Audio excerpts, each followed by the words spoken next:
Boa noite, senhoras e senhores. Não há fim de ano sem Papai Noel e não há fim de ano sem discussão no Congresso Nacional de reajuste dos salários dos deputados e senadores. Nada contra o querer melhorar a remuneração. O problema tem sido a discriminação dos poderes em relação ao trabalhador comum da administração pública brasileira. Enquanto em países adiantados, as diferenças entre os salários mais altos e os mais baixos da administração atingem, quando muito, 20 vezes entre um e outro, no Brasil chega a 50 vezes ou mais.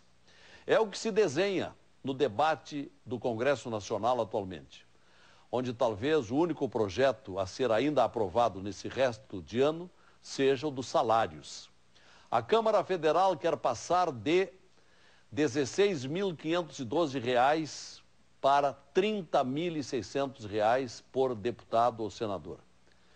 O que equivaleria à equiparação com os ministros do Supremo Tribunal Federal, que hoje ganham R$ 26.700 e estão pleiteando chegar aos R$ 30.600. O que corresponderia a uma recomposição para finalmente igualar parlamentares federais e ministros da Suprema Corte. Um velho pleito dos congressistas.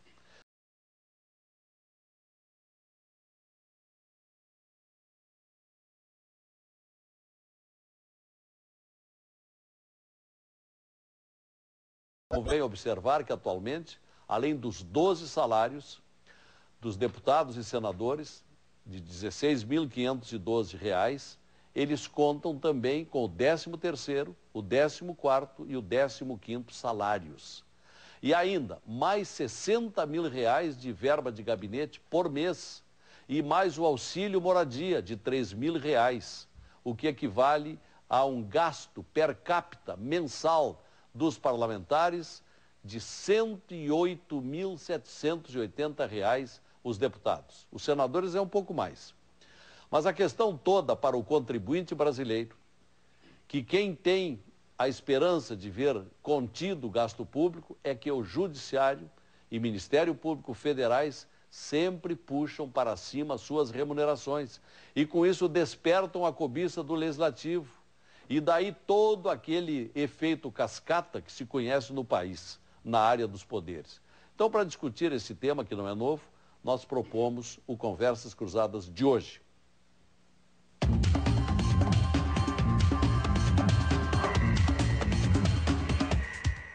São convidados do programa o presidente da Associação do Ministério Público Estadual, Dr. Marcelo Dornelles, o deputado estadual do PSDB que está por chegar, agora eleito deputado federal, Nelson Marquesan Júnior, que avisou há poucos instantes que estaria aqui em 5 a 10 minutos no máximo.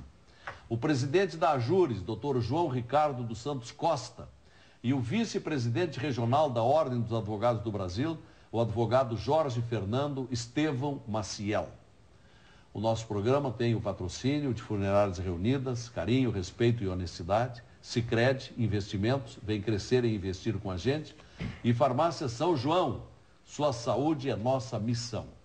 O nosso telespectador pode enviar desde já a sua opinião para o e-mail conversas.cruzadas@tvcom.com.br ou pelo Twitter, @Conversa Cruzada, no singular. Para não nos atermos a uma discussão meramente regional de uma questão que é federal, ou está começando federal, a sucursal de Brasília da RBS foi à Câmara dos Deputados, agora ao fim da tarde, e depois foi ao Supremo Tribunal Federal, ouvir manifestações de autoridades dos dois poderes sobre este reajuste pleiteado pelo Judiciário. Inicialmente vamos ouvir o diretor-geral do Supremo Tribunal Federal, Alcides Diniz. O projeto 6613 de 2009, que foi encaminhado pelo Supremo Tribunal Federal ao Congresso Nacional, prevê basicamente um ajuste das tabelas de remunerações das carreiras judiciárias. O índice máximo de reajuste previsto no projeto é de 56%. E é preciso ficar claro para a opinião pública que esse é o limite máximo. Verdadeiramente, o custo, ou seja, o impacto decorrente desse projeto, ele corresponde a apenas 31% aproximadamente das despesas de pessoal previstas no orçamento de 2010. E por que isso?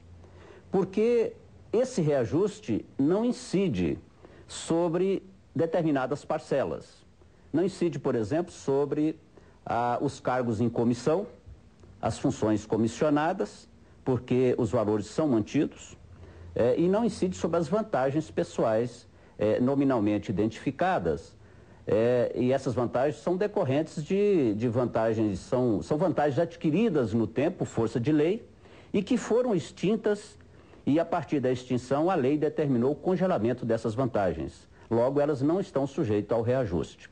De modo que o reajuste maior, ele mais representativo, ele é para o servidor, geralmente início de carreira, porque ele não tem nenhuma vantagem. Por quê? Porque o reajuste incide sobre a tabela básica, sobre os vencimentos básicos.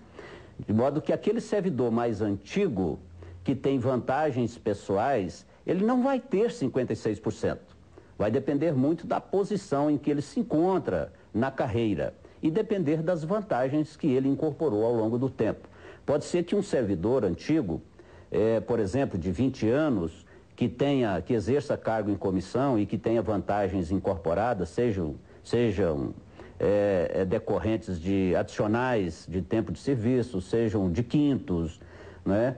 Ele venha a ter um aumento médio, possivelmente, de 12%, 15%.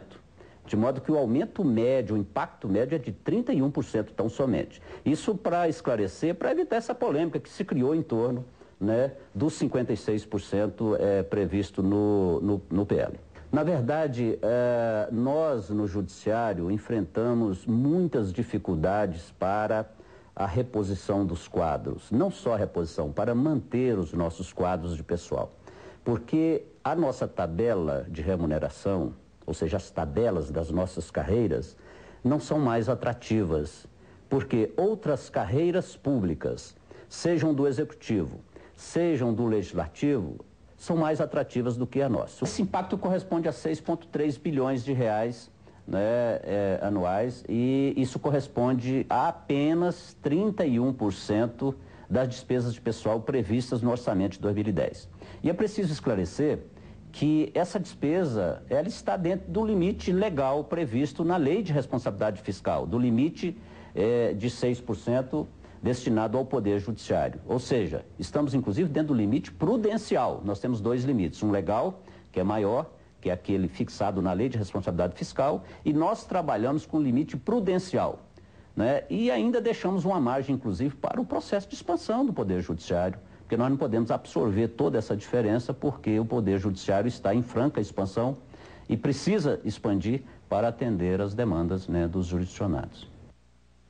Bem, esse então um pronunciamento do diretor-geral do Supremo Tribunal Federal, Alcides Diniz.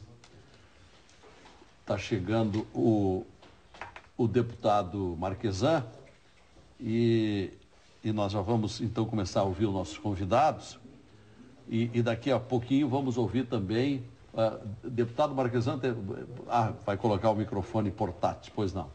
E acabamos de ouvir, deputado Marquesan, o diretor-geral do Supremo Tribunal Federal, Alcides Diniz, que diz que o impacto deste projeto corresponde a 31% do orçamento de 2010. Tem a bondade. Tudo bom? Olá. Tudo bem. Tudo bem. E que o Supremo estaria no limite da lei da responsabilidade, dos 6%. E então, os ministros do Supremo estão pleiteando passar a remuneração de 26 mil e pouco para 30.600. E os deputados federais e senadores querem finalmente se igualar com os ministros do Supremo.